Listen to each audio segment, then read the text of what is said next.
কাহিনী আর কারো জীবনে খুঁজে পাবেন না, পুরুষ কিংবা নারী। সেই সংগ্রামের ইতিহাস আপনারা জানেন, কিন্তু তিনি কোনোদিন মাথা নত করেননি।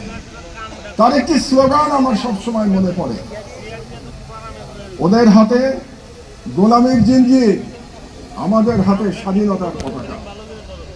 এই স্লোগানটি যেন আমরা বাংলাদেশিরা কোনোদিন না ভুলি।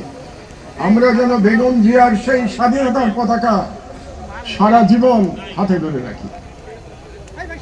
তারা চলে গেছেন, বেগম খালেদা জিয়ার প্রতি শ্রদ্ধা জানাই, তার আত্মার মাগফিরাত কামনা করি। আরেকটি কথা বলে আমার বক্তব্য শেষ করব, অনেকেই বক্তব্য দেবেন এখানে। সেটা হলো, তার পুত্র তারেক রহমান এখানে উপস্থিত আছেন। এটা খুব গর্বের বিষয়।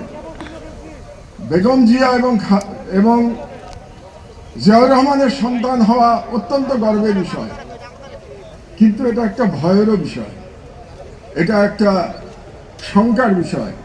কারণ তাকে সর্বদা বাংলাদেশের মানুষ তার পিতা এবং তার মাতার সাথে তুলনা করবে।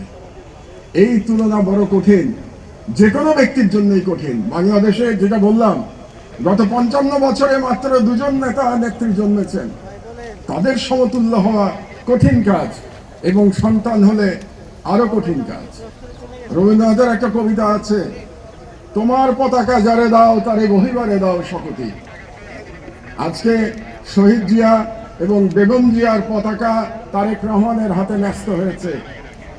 মহান আল্লাহ তাআলার কাছে প্রার্থনা জানাই, তিনি যেন সেই অবিস্মরণীয় পতাকা, সেই শক্তির পতাকা, সেই স্বাধীনতার পতাকা তারেক রহমানকে বহন করবার শক্তি দান করেন। আল্লাহ হাফেজ।